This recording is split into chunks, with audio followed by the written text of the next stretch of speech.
Scott Redler, T3 Live. Welcome to today's recap. So it's Monday. Felt like a pretty slow, long day, really. I think coming in, most had the right idea, right? You had last week a major reversal on a Thursday where we held the 150-day on the S&P. Friday, nice jobs number. Some might debate it, but all in all, pretty strong, good day. And then today we gapped up right into the moving averages, right into resistance.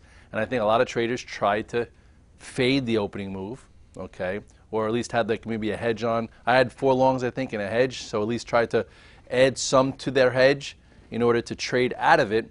And after 2 big days like we saw, you would think on a on the third day, you get a chance to trade out of it and then add to some longs.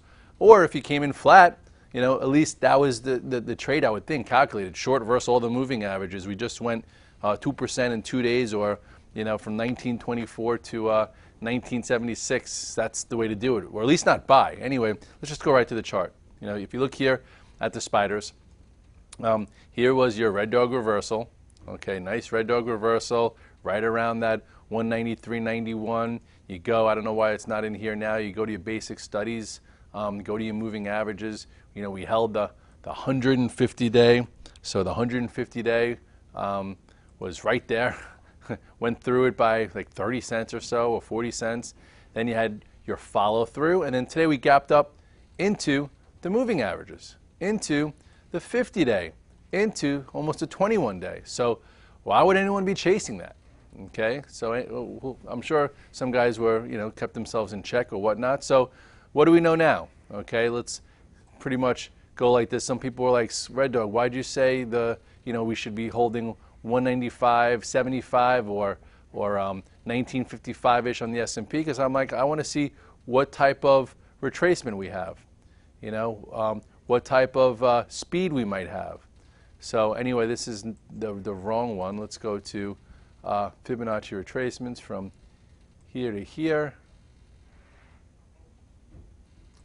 The 0.382% retracement came in right here.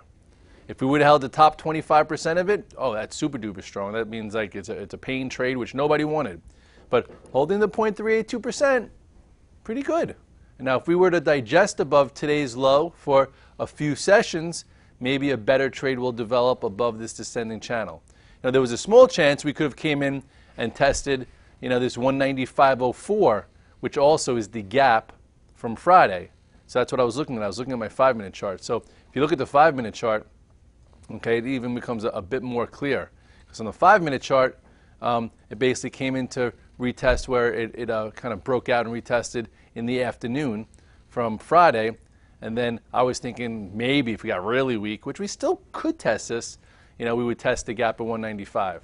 So anyway, now you go to today's action, okay, where if you were fading versus the highs, once you put the high in the first 30 minutes, some people try and do it too early. And if you do it too early, you know what? You're not going to feel comfortable because you never know where it's going to go. But if right after the first 30 minutes the range was put in and you shorted just say 197.40s and said I'm going to put a stop in at the high of the day, 197.60, 20-cent risk after coming all the way from where we were down here, okay, 192.50, calculated. And then from there, it wound up filling the gap, lower high, created a little bit of a, people were talking about a small 5-minute head and shoulder pattern where, this you could have said this was your left shoulder, your head, your right shoulder, and then this being the neckline somewhere around this 196.50. So that's $1. So from 196.50, you got 195.50. So right there, that's a point on this 5-minute intraday pattern. So it just goes to show you how you can see a H&S short-term pattern there. And now you go back to the 60-minute, and what we could be doing is we could be creating an inverse head and shoulders pattern. Look at that, different patterns everywhere, forward vision. Now we'll see, if this is your left shoulder, this is your head. Okay, now do we develop, a right shoulder after some time? Sorry, let's go like this.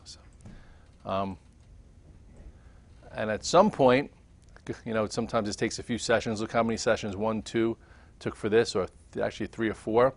That's why I'm not saying don't be in a rush. You can be trading versus 195.50. At some point, maybe we keep going to the right, and then we clear this, at this point, descending neckline, and take back the 50-day, and then we'll know, it's time to, get back going. Look at all this gibberish right here. So either way, all these things mean something to you if you're a trader, and mean something to me, and that's how I make a living. So hopefully you're understanding what I'm doing here. So anyway, that was that. Let's take a quick look at the Russell. Russell closed weak. Okay, I think partly because of what happened with GTAT. Russell closed below the prior low, still weak. Came into this resistance and didn't have much power to get through it, and you would have thought it would have been a little bit better here, but this is weak. And if you look at what happened with GTAT, just so you know, we go back to me. It's unfortunate. I don't think anyone was really long in our community. Some people may have sold some puts to take an income that wound up hurting them, or this or that, but no one could really have known that they were going to go bankrupt. There was no signs there, and that's just always unfortunate, because that's what you call a widowmaker move, where it blows up accounts if you have too much of something. And this could be a reminder that you should really know what you're in, why you're in it, and maybe have some kind of protection on it.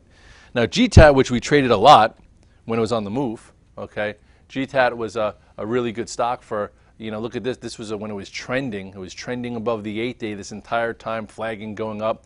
Then, made another move before, before the corrective period. It held the 200-day, whatever. This is when really the trade changed for everybody.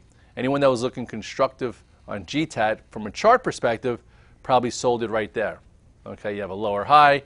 You just broke the 821.50. All these moving averages in one, engulfed this entire range, trapped everyone.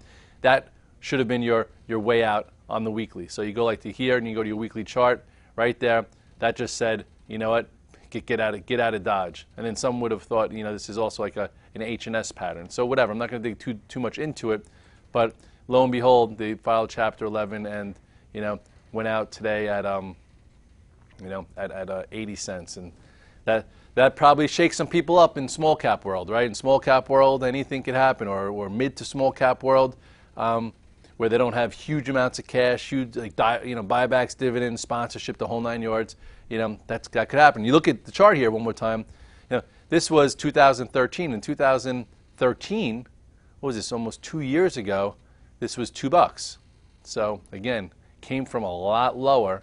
So just sometimes accidents happen there. So let's go back to some other things. So because today was one of those tricky days where even the strong stocks that were up 3 days in a row were up, but they were hard to trade intraday. So you have to ask yourself is, do I need to be in these things? Okay, even though, just say Tesla had a nice strong day today, okay, the question is, were you able to trade it if you didn't own it going into today? We talked about this descending channel here that wound up holding the 100-day, showed relative strength the day the market closed on the lows, which was that Wednesday, and then you had the gap up that held. Some people traded long versus that, and now, it's coming into resistance. Does it mean it's a short? No, but should you not be chasing it here if every little takedown is going to get you out? Probably. So you have to wait for a new setup. Netflix, the same thing. Strong, nice third day, but if you entered it today, chances are you're probably down in it. Okay, and this was a nice little spot here. Just, is it worth your time? Because if you tried fading that thing in the first hour or two, or Tesla, they made new highs before they went lower, so it was just difficult. All the high beta kind of looks the same. I would say Apple, it's going to be interesting to see what happens here. I have no position in Apple. Here is, the trend that's been holding since April. And it is pretty tight in here. Today you had a small little push through here that kind of failed. I think some of it could be due to GTAT. People are like, oh, what's going to happen if they need some of the sapphire glass? If they can't make it, is it going to, clog the lines or do whatever? I don't know. All I know is if you were looking at this chart and took out Apple, you would say, here we are back below the 8 and 21 day, small topping tail. If this were to break, okay, if this 50-day were to give out, which has been support for a long time besides just tailing through it, you got to lighten up a little bit, maybe even look for a cute short, and that would be somewhat below 99.26. So just keep that in mind. It's still in the upper range. It's hanging in there, but I haven't really traded it much because it just hasn't done much. and it looks a little, vulnerable here. So if this were to break and you're, you're a short-term active trader, maybe look short. If it, is more noise and just goes sideways, then, the argument still stands that it's just, kind of building this channel here and absorbing an enormous move, waiting until we get closer to earnings. But it is in the bottom half of this channel, so it's a little weaker than stronger. But we'll see what's next there. Facebook, hanging in there. It's still above. It's trying to stay in the middle of this range, build an inside range. So the question is, will it go inside and up or inside and down? At this point, still looks pretty good. Not great or compelling. Here is your next support underneath it. Twitter broke out on what's it called on Friday after a nice day Thursday. All in all, protected the level, inside day, maybe another inside day or so we get a flag and it could continue above 54.73. We shall see there too. BABA, not much to write home about. Still in this descending channel with not much strength. I guess if it were to hold this end of it and go sideways and get another like green bar in here, maybe it'll look a little bit better for it to go. I still think, I hate to put my own opinions in, but I remember Twitter and I remember what went on, and this is almost 3 weeks or so, or 2 to 3 weeks into just the range of this, and if it could go in here inside a few more sessions, perhaps above 90, people start going. Because I think people are waiting to either buy it a lot cheaper or they're waiting to pay up. Not in here, so don't do too much in here. If you remember one more time with Twitter, this is what Twitter did, and I hate to show other things to say this could happen because they're not the same animals or vehicles or whatever you want to call them. But Twitter, if you remember, because I was trading it pretty active then, I remember when it broke below this range right here, got everyone out. Everyone started saying this thing's going to go to the low 30s, high 20s, came back up, wore so many people out, and then it broke this descending channel, had a quick little move back to the prior highs, flagged, and then off to the races. I don't know if that's going to happen in BABA, but if it does, I do not want to be missing it. I want to try and maximize on that. All right, look, I don't want to put G-Pro up to get you excited because it's a totally different animal too. This stock has been unbelievable. We dissected a put play in there. I can't believe it. We should have bought the stock down there, but here is buy number 1. This is a nice calculated buy number 2. Then it held the 8-day, didn't even make the 21-day, closed pretty strong today, and this looks like it could be 100 pretty soon, so hopefully you're not short that anymore. And I think, just to show full disclosure, in here I said I am buying the G-Pro puts. Down here around 82, 83, I said I am selling them, and I think a lot of people did pretty well, but I didn't flip. Sorry. Loco is kind of interesting. First time it's perking up, and it hasn't been big time perk up, but here is a move of the IPO. You could make a case that here's your top of the range, bottom, in the middle, and just starting to get going. We'll see what happens here. Put in volume. Was there any volume today? Not a heck of a lot of volume, but it did clear this pivot, so I am in some. I don't have great prices, and we'll see what kind of market we have for this stock. It's been out there now for almost 3 months, so who knows? It's above the 8 and 21 day. We'll see what happens next. Mobileye got downgraded, couldn't really brush it off. It's been 2 ways to buy it. When it's been, riding the 21 day or kind of the 8 day, or when it closes really well and opens up the next day. It closed well, opened up. Closed well, opened up, no traction. I remember closed well on Thursday, opened up Friday. I think I sold it when it went above this and came back below it. And now it's still fine, but it's just choppy, and you have to figure out how to get in rhythm with the chop there. It's the rhythm of the chop. I'm kidding. That was horrendous. The banks, Bank of America, still looks good. This was when they settled. This is when you had a nice tight pattern, and here was your reversal. And still think it just needs a little bit of time. Goldman had a little bit of a reversal. Some people actually looked for a cute short when it came back below this. I would say this should hold at least this, if to stay strong. I would think that people would get a little bit weary if it breaks below today's low, 187.15, in the next few sessions, because you want to see this kind of hold higher for some strength in the banks. And oil had a red dog reversal today. So many people were pointing to oil as oil, the dollar was down the first day, oil up, red dog reversal. I would say if you were short oil, maybe you cover.